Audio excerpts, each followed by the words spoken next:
একটু জল দেব। এইভাবে হাত দিয়ে ছিটিয়ে ছিটিয়ে জলটা দিতে হবে।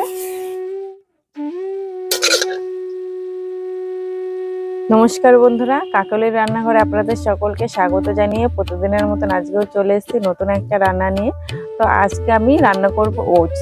ওটস তো অনেকে অনেকভাবে খেয়ে থাকেন, তো আজকে আমি বানাবো ওটসের পোলাও। তো দেখতে থাকুন সম্পূর্ণ ভিডিওটা, আশা করি ভালো লাগবে। আর এখনো পর্যন্ত যারা আমার চ্যানেলটিকে সাবস্ক্রাইব করেনি তারা অতি অবশ্যই আমার চ্যানেলটিকে সাবস্ক্রাইব করবেন, আর পুরনো বন্ধুদেরকে আমার পাশে থাকার অনুরোধ করছি। ওটসের পোলাওয়ের জন্য আমি এখানে নিয়ে নিয়েছি ওটস, এই দেখুন।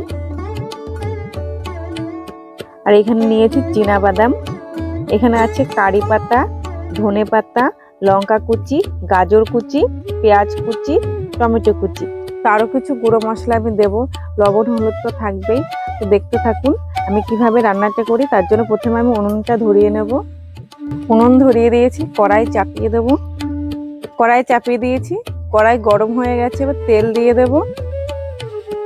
তেল গরম হয়ে গেছে, ফোড়নে দিয়ে দেব সর্ষে,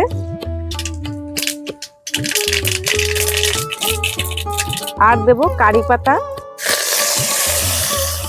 দিয়ে দেব গাজর কুচি, পেঁয়াজ কুচি।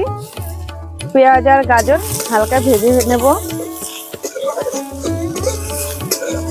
অল্প একটু লবণ দিয়ে দেব। লবণ দিয়ে নেড়ে চেড়ে 2 মিনিটের জন্য ঢাকা দিয়ে দেব। 2 মিনিট মতন ঢেকে রেখেছি, এবার ঢাকনা উল্টে দেব, নেড়ে চেড়ে দেব। পেঁয়াজ আর গাজর হালকা সেদ্ধ হয়ে গেছে, এবার আমি টমেটো কুচি আর লঙ্কা কুচি দিয়ে দেব।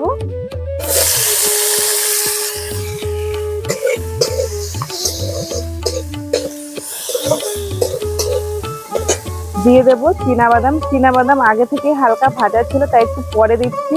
আর যদি একদম কাঁচা চীনাবাদাম দেন তাহলে তেলের উপরে দেবেন।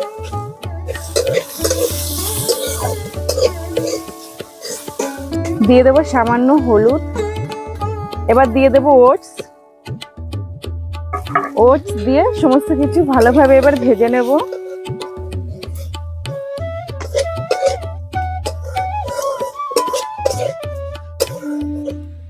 আমি এখানে তেমন কোনো সবজি আজকে ব্যবহার করিনি, শুধু গাজর আর টমেটো আর পেঁয়াজ কুচি ব্যবহার করেছি। আপনারা চাইলে আপনাদের পছন্দ মতন সবজি ব্যবহার করতে পারেন, যেমন আলু, বিনস, এগুলো আপনারা দিতে পারেন। তো এগুলো আমি আজকে দিইনি, একদম ঘরে থাকা সামান্য উপকরণ দিয়েই আমি আজকে করছি।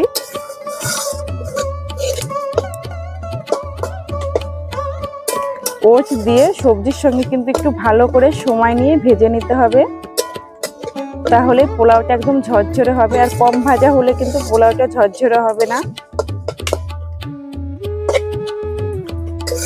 ওটস কিন্তু খুব ভালোভাবে আমি ভেজে নিয়েছি, এই দেখুন একদম ঝুরঝুরে হয়ে গেছে। এবার আমি ওটস সেদ্ধর জন্য জল দেব। জলের পরিমাণটা কিন্তু বুঝে শুনে দিতে হবে, একবারে বেশি জল দিলে কিন্তু ওটসের পোলাওটা ভালো হবে না। এইভাবে হাত দিয়ে ছিটিয়ে ছিটিয়ে জল দিতে হবে, আর 2 মিনিটের জন্য ঢেকে দিতে হবে। 2 মিনিট পরে ঢাকনা উল্টে দেবো। আর এই সময় কিন্তু আঁচটা একদম লোতে রাখতে হবে। উল্টে পাল্টে নেড়ে চেড়ে দেবো। এই সময় আমি ধনে পাতা কুচি দিয়ে দেব।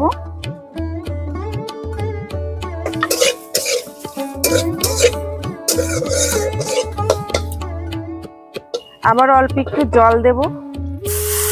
এইভাবে হাত দিয়ে ছিটিয়ে ছিটিয়ে জলটা দিতে হবে।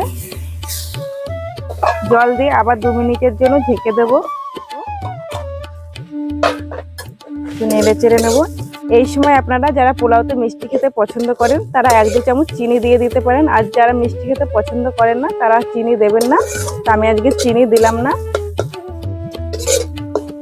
দেখুন কতটা ঝরঝরে হয়েছে, পুরো চিড়ের পোলাওয়ের মতন ঝরঝরে হয়েছে।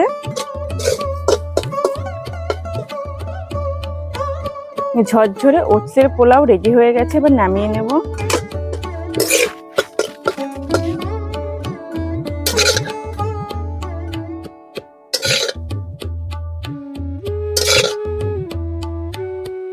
এই যে এখানে রেডি হয়ে গেছে ঝরঝরে ওটসের পোলাও।